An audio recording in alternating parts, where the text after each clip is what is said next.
Guys, आप सभी की प्रिपरेशन कैसी चल रही है? तो अभी हम लोग करने वाले हैं कुछ क्वेश्चंस, ठीक है। बहुत इंपॉर्टेंट है माइक्रो इकोनॉमिक्स की, क्योंकि करीब हम लोग ने 2-3-4 दिन से हम लोग न्यूमेरिकल्स कर रहे थे, ठीक है, मैथमेटिकल सॉल्यूशन कर रहे थे। तो अभी कंसेप्ट करना भी जरूरी है और माइक्रो इकोनॉमिक्स हमारा नहीं हो रहा था। अभी हम लोग न्यूमेरिकल्स कर रहे थे, प्रॉब्लम सॉल्यूशन कर रहे थे, तो वो भी इम्पॉर्टेंट है। तो चलिए आज हम लोग कुछ अलग करते हैं। तो आज हम लोग क्वेश्चन सॉल्व करेंगे माइक्रो इकोनॉमिक्स की। और अगर आप इस चैनल में नए हैं तो सब्सक्राइब कर सकते हैं और बेल आइकन को जरूर प्रेस करें। इससे क्या होगा कि आने वाले सभी वीडियोस की नोटिफिकेशन आपको मिल जाएगी और कोई भी वीडियो आपकी मिस नहीं होगी, ठीक है। तो हमारा देखिए फर्स्ट क्वेश्चन क्या है, falling part of a TU curve show, ठीक है। तो यहाँ पे आप देखिए टोटल यूटिलिटी कर्व और मार्जिनल यूटिलिटी कर्व, इससे कितने क्वेश्चंस बनते हैं। हम लोग ने इससे पहले भी इससे क्वेश्चंस किए हैं कि टीयू, अगर टीयू मैक्सिमम होगा, ठीक है, तो एमयू क्या होगा, ठीक है। ये भी क्वेश्चन जो बार बार आ जाता है कि total utility is maximum then marginal utility, ठीक है। तो टीयू एमयू से बहुत क्वेश्चन आते हैं। तो इसका जो रिलेशनशिप है वो बहुत इंपॉर्टेंट है। देखिए हम लोग इसको थोड़ा डिटेल में करते हैं। देखिए डायग्राम को, इस डायग्राम को देखिए। इस डायग्राम में आप क्या देख पा रहे हैं, फर्स्ट में हम लोग ने टोटल यूटिलिटी, सेकेंड डायग्राम में हम लोग ने मार्जिनल यूटिलिटी किया, ठीक है। तो टोटल यूटिलिटी और मार्जिनल यूटिलिटी, आप देखिए एक्स एक्सिस में क्वांटिटी, इधर हम लोग ने यूटिलिटी लिया है यूटिल्स में, ठीक है। यूटिलिटी क्या है, यूटिलिटी क्या, आप हर बेसिक चीज को क्लियर करिए माइंड में। यूटिलिटी क्या है, want satisfying power of a commodity. क्या है, want satisfying power of a commodity, ठीक है। यूटिलिटी से भी क्वेश्चन आता है, यूटिलिटी को यूटिल्स में मेजर करते। देखिए यहां पर आप देख सकते हैं टोटल यूटिलिटी क्या हो रहा है, टोटल यूटिलिटी इंक्रीज हो रहा है, मार्जिनल यूटिलिटी डिक्रीज हो रहा है। इसके कुछ स्टेजेस होते हैं, ठीक है। तो क्या होता है, फर्स्ट में total utility TU increase, MU decrease, ठीक है। क्या फर्स्ट स्टेज क्या है, total utility increase, marginal utility, देखिए एमयू क्या है, नीचे ये ओरिजिन से नीचे चला गया, इसका मतलब नेगेटिव चला गया, ठीक है। तो फर्स्ट स्टेज का total utility increase, marginal utility decrease, ठीक है। उसके बाद सेकेंड स्टेज की बात करें, सेकेंड क्या होगा, टोटल यूटिलिटी यहाँ पे क्या हो गया, मैक्सिमम, टीयू इज मैक्सिमम, ठीक है।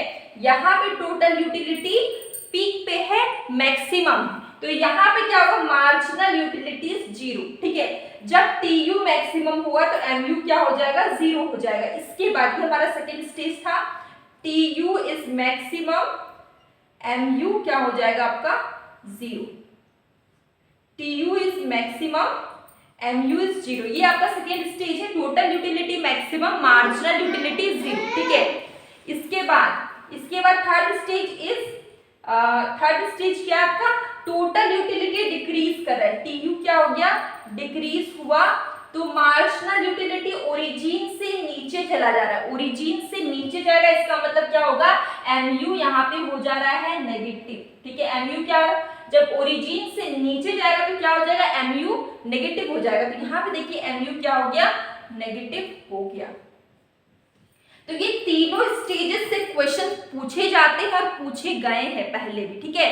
तो इंपॉर्टेंट है, देखिए first stage total utility increase होगा तो मार्जिनल यूटिलिटी डिक्रीज होगा। Second stage total utility maximum, यहाँ पे देखिए maximum, marginal utility is zero. Third stage is total utility decrease हो रहा है, देखिए डिक्रीज हो रहा है, मार्जिनल यूटिलिटी क्या होगा, नेगेटिव होगा। तो ये तीन स्टेजेस बहुत इंपॉर्टेंट है, तीनों याद रखिए, ठीक है, विथ डायग्राम। अब देखिए आपका क्वेश्चन क्या है, falling part of a TU curve show, ठीक है।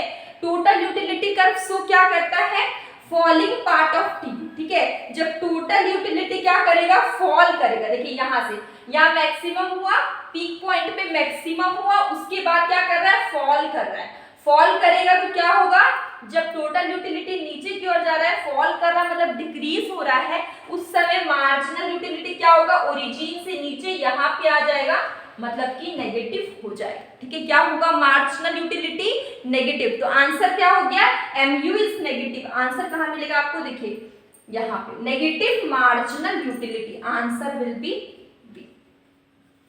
आई होप आप लोगों को ये क्वेश्चन समझ में आ गया होगा विथ डिटेल, क्योंकि ये इंपॉर्टेंट था, एग्जाम में पूछा गया, इसलिए मैंने इसे डिटेल में कर दिया। ठीक है, नेक्स्ट क्वेश्चन देखिए, इसका आंसर हो गया बी, यहाँ पर मैंने लिख दिया।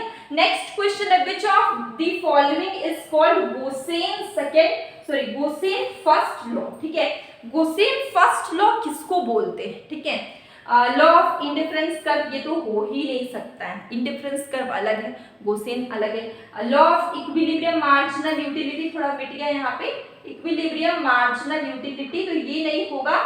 लॉ ऑफ सब्स्टिट्यूशन भी नहीं होगा। Law of diminishing marginal utility क्या होगा? Law of DMU. ठीक है, लॉ ऑफ डीएमयू क्या होता है? आप सवाल है, ये चैप्टर आपने पढ़ा हुआ है, लॉ ऑफ डीएमयू बहुत बार पढ़ा हुआ है, क्लास 12 में भी पढ़ा हुआ है, आपने बीए में भी पढ़ा हुआ है, और यहाँ पे नेट के एग्जाम में भी आ गया। तो ये लॉ ऑफ डीएमयू क्या है?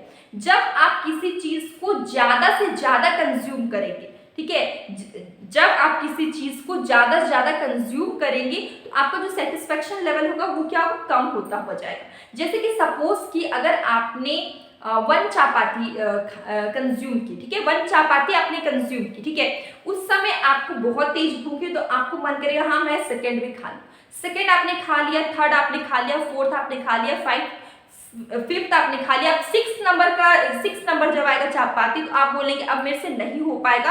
आपका यहाँ पे क्या हुआ कि जब आप किसी चीज को बहुत ज्यादा ही कंज्यूम करेंगी तो आपका सेटिस्फेक्शन लेवल क्या होगा? घटेगा, एक टाइम पे 0 भी हो जाएगा। ठीक है, तो ये क्या आपका law of diminishing marginal utility. Marginal utility क्या होता है? डिमिनिश होता है। जब आप किसी चीज को ज्यादा से ज्यादा कंज्यूम करेंगी सेम टाइम पे, ऐसा नहीं कि आपको यहाँ पे कुछ अजम्पशंस होते हैं, किसी भी चीज को कंज्यूम करना है तो आपको एक ही टाइम पे कंज्यूम करना है, ऐसा नहीं कि एक अभी खाया फिर 2 घंटे बाद खाया, ऐसा नहीं। कंटिन्यू आप जब किसी चीज को कंज्यूम करेंगे तो एक टाइम पे आपका सेटिस्फेक्शन लेवल एकदम 0 हो जाएगा, उसको हम लोग बोलते हैं law of diminishing marginal utility. ठीक है, आपका क्या होगा? यहाँ पे यूटिलिटी आपका डिमिनिश हो जाएगा। ठीक है, तो इसका आंसर हो जाएगा डी।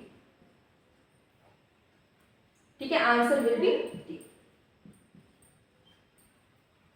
अब इसके बाद नेक्स्ट क्वेश्चन है demand curve for a firm facing perfect competition. ठीक है, तो यहाँ पे पूछा गया कि डिमांड कर्व आपको बताना है जब परफेक्ट कंपटीशन रहता है। तो आपने मार्केट चैप्टर पढ़ा था, क्या पढ़ा था आपने? मार्केट चैप्टर पढ़ा था, वहां पर आपने डिमांड कर्व देखा। ठीक है, परफेक्ट कंपटीशन में, मोनोपोली में, सब में जितने मार्केट होते हैं सब में डिमांड कर्व अलग होता है। ठीक है, तो परफेक्ट कंपटीशन में कैसा शेप होता है? ऐसा शेप होता है। तो आंसर क्या हो जाएगा आपका? ए। आंसर विल बी ए। ये देखिए ऑप्शंस में ये बी सी डी सेम लिखे हुए थे।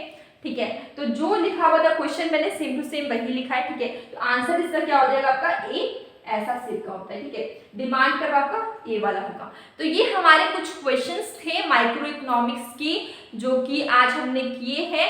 तो आपको ये सेशन कैसा लगा आप कमेंट बॉक्स में ज़रूर बताइए। और अगर आपको कोई भी डाउट हो, कंफ्यूजन हो और आपको क्या करना है आगे, न्यूमेरिकल्स क्वेश्चंस या फिर numerical question, concept based question, या फिर आपको कोई चैप्टर पढ़ना हो, प्लीज़ कमेंट बॉक्स में ज़रूर बताइएगा ताकि मैं जान पाऊँ आपकी ज़रूरत के हिसाब से आगे वीडियो बनेगी। ठीक है, तो अब हम लोग मिलेंगे कल एक न्यू वीडियो में।